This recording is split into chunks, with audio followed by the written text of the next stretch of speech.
Okay, so for those of you who aren't familiar, Jamie Janover has long been interested in the intersection of science and all things considered philosophical and spiritual. After years of investigating the subject, when he first came across Nassim Haramein, many of whom you will recognize the name of, lecturing at a music festival, the dots connected. He has been delving ever deeper into the world of unified physics and ancient cultures through the lens of Nassim Haramein and other theories ever since, sharing resonant information in multimedia presentations he delivers while on tour as a musician. Taught by Nassim Haramein how to deliver extensive presentations on his unified field theory, Jamie has gone on to become an official ambassador for the Resonance Science Foundation. He is also a member of the faculty of their online Resonance Academy and co-hosts the Ancient Origins section of the Academy's core course, as well as hosting his own online course in the Resonance Academy called Ancient Egypt Revisited. So an extensive interview for, again, a very exciting person that we're happy to be able to have on. So if we got Jamie all ready and queued up, let's get Jamie in here. And there he Jamie, is. welcome. How you doing? How's it going? Doing good, man. Nice to see you. Nice to see you too. Thank you for doing this. As always, I appreciate you very much, Neil, for doing these kinds of things and, sticking your neck out. Some of this stuff is on the edge. And so, it takes some bravery, and I applaud you for going for it. And because we need to go for it right now, obviously, right? Yeah, there's no holding back at this point. There never really was, right? But now all the stops are being pulled out, and it's kind of game time for everybody. So we just got to go full throttle with what we believe and our mission, really. Well, there's a lot of people out there, and they're not all doing what you're doing. So I'm just, again, giving you props for really, you're pushing it farther than most humans in terms of like connecting dots and getting all these folks onto this 5-day long thing. Like, it's not simple. It's not easy. I've done some stuff like this and produced things, and what Neil's doing, you guys, is very ornate and involves a lot of communication very often, multiple times with every single person and people you don't see.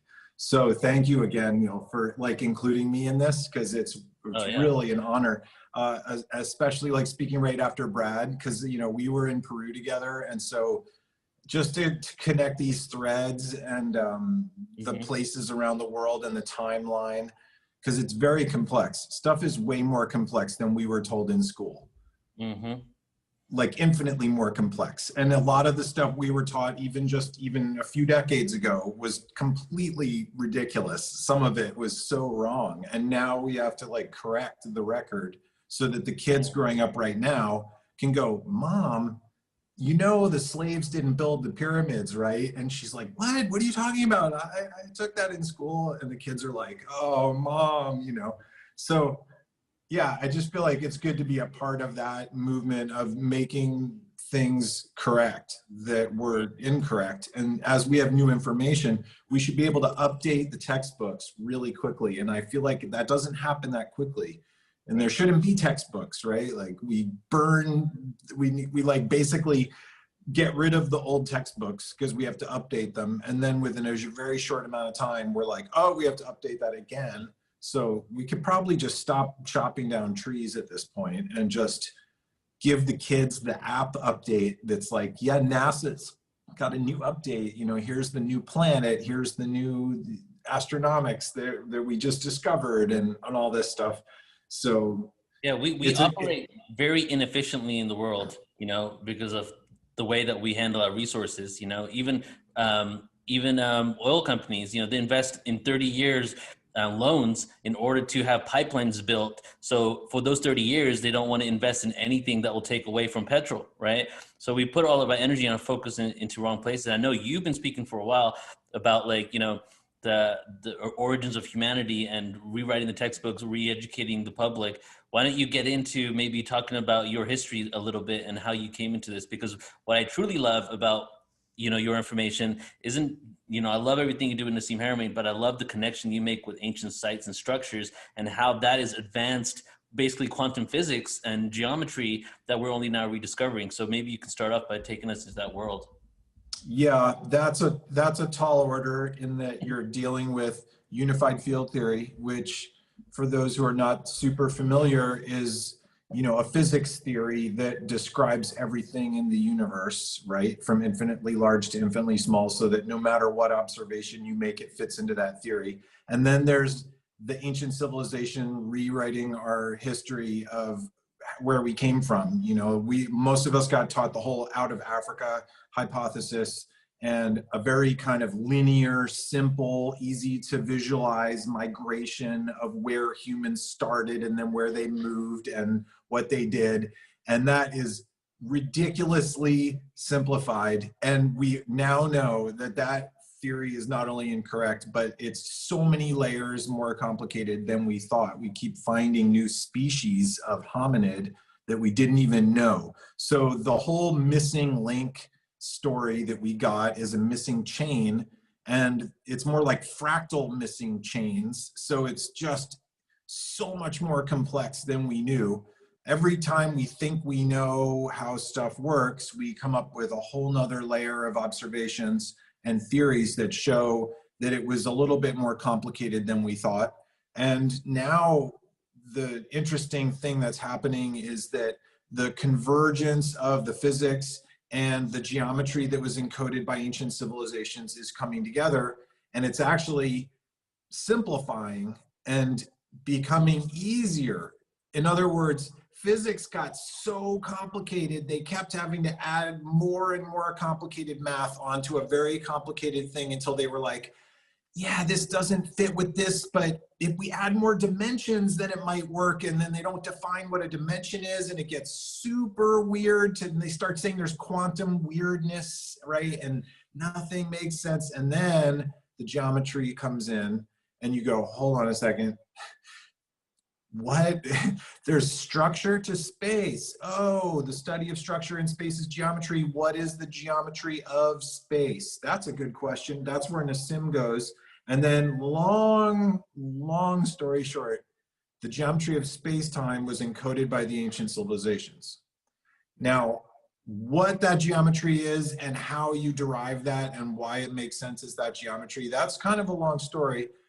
But you can basically say that tetrahedrons, the most foundational Platonic solid, is the seed of this geometry. And if you put 8 of them together pointing in, you get a perfectly balanced geometry called the cuboctahedron, right? The vector equilibrium. And 8 tetrahedrons pointing out, you get a star tetrahedron.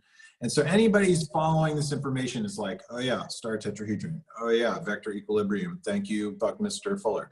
Oh yeah, the torus. That's the most foundational pattern of energy in the universe. And it's going around like this in different hemispheres, singularity in the center. There's a geometry to that. That fractally goes out infinitely bigger and infinitely smaller in a hollow fractal lattice structure that you could call an infinite tetrahedral array.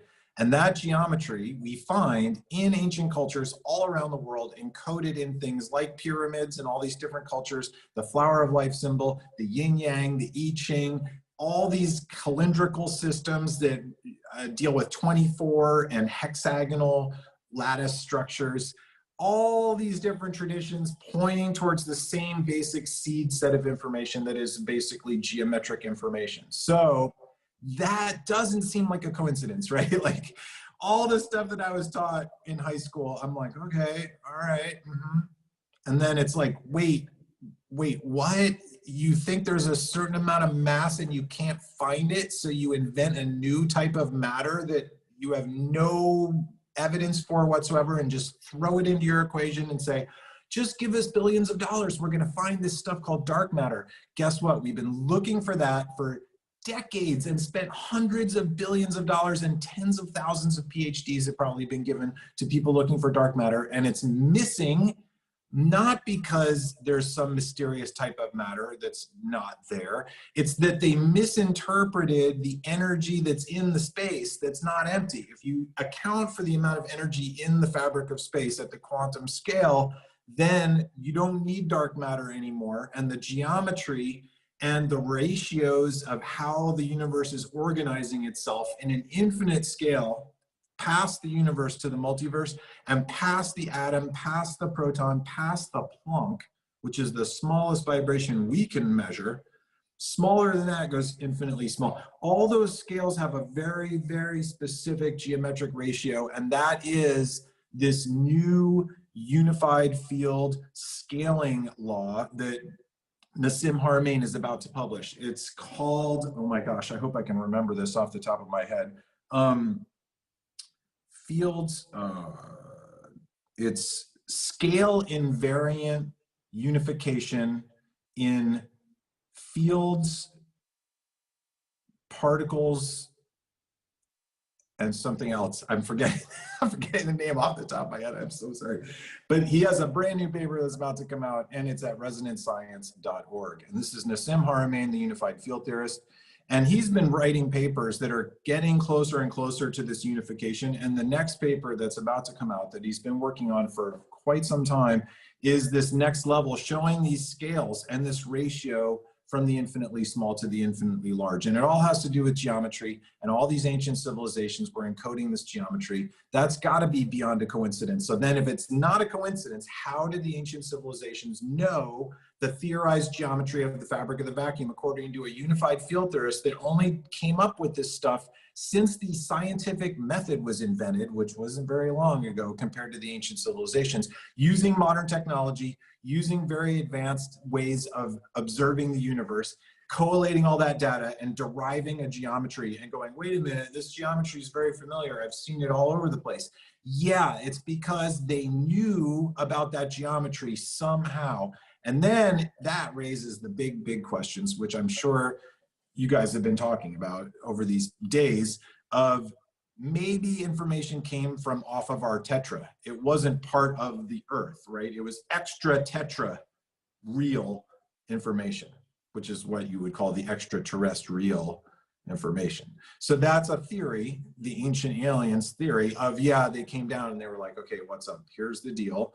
Yeah, we're not God. We just happen to come from that star over there. And they're, oh, okay, we'll call you the sun gods. Okay, we'll be the sun gods. There's a lot of folks that said about the sun gods, and everybody that I was taught when I was a kid, oh, isn't that quaint that the ancient civilizations didn't really know what was going on, so they made up these myths and legends, right, about Zeus on the cloud and then, you know, the ark flying in the sky. And if you didn't have terminology for advanced physics and technology back in the day, you would tell stories that sound very familiar to the stories that you see written in books like the Bible and ancient Hindu scriptures and the Vedas and all kinds of stuff, and the Mayan calendar. So all this to say that our entire story of where we came from, how the universe works, anthropology, archaeology, sociology, psychology, biophysics, epigenetics, you know, all these studies, all the ologies, if you want, are all having to be rewritten very rapidly because the new information is coming faster and faster as the technology gets better and better. And the more people like us go, blah, blah, blah. Did you find out about what that guy said over there? Because check out. And then somebody goes, no, I didn't see that. Thank you for telling me that. And so that's why I keep telling people like Neil and all the other people that are doing stuff like this, good work, because we need to advance that process of the feedback loop of the information so we can get as resonant and accurate and, you know, perfectly in tune with what's actually going on in the universe so that we can make really good decisions about how to proceed from here. Because so far, we've done some good things and we've done some things that we know are not so good. And so we should stop doing the not so good things right now, like yesterday, and change the way we do business on this planet. And for me, one of the big ones would be how we make energy so that we're not sending particulate into the atmosphere. That would be a nice way to start. And guess what? The good news is that the unified physics that Nassim Haramein and others around the world are writing is pointing towards what we call the unified field. You can see about that in the new Thrive film, for example, which is that the space-time itself is filled with energy. And if we learn how to get the energy out of the space, like we learned how to get electromagnetism out of the space, boy, that was convenient, right? Because I wouldn't be able to talk to you unless we realized there was an invisible field of energy that you can't see unless there's a lightning bolt, and then how are you going to get that into your devices? Boy, that's going to be complicated. Yeah, it was, but we figured it out. Now we're going to learn how to get energy to come right out of space. Instead of having to do combustion and burn stuff, we're going to get energy right from space-time. As soon as we do that, as soon as that is widely available, then there's no more scarcity whatsoever. Then we have unlimited amount of energy, unlimited amount of work or power or whatever you want to call it, which means a whole bunch of people that are literally slaving away right now don't have to slave away anymore. And we can decide how cool can we make everything? How beautiful can we make everything? How great art and music festivals can we do? And it's going to be about how much fun and comfort and love can we have happening, instead of how many resources can I hoard, because I have this misconception that there's a finite amount of energy in an infinite holographic field. That is not very intuitive. So that's why I've been on my own little personal mission to help folks like Nassim Haramein and Robert Edward Grant and Alan Green and all these other folks that are coming up with incredible insights about how the universe works. And it turns out that it's right on and it's super resonant, and that there's evidence for it all over the place. And at the same time, the powers that make the construction that we're in right now is the same big overarching system that ties in to all aspects of society. And what I'm trying to say is the educational system and the hierarchy of who gets what papers published when and how is messy, super messy. So if you don't have a PhD and you're a physicist who writes incredible equations, doesn't matter how good that math is, if you start saying stuff that is perceived by the mainstream to be totally left field, then people are like, oh, I don't know, that guy talks about extraterrestrials, I don't know about that math.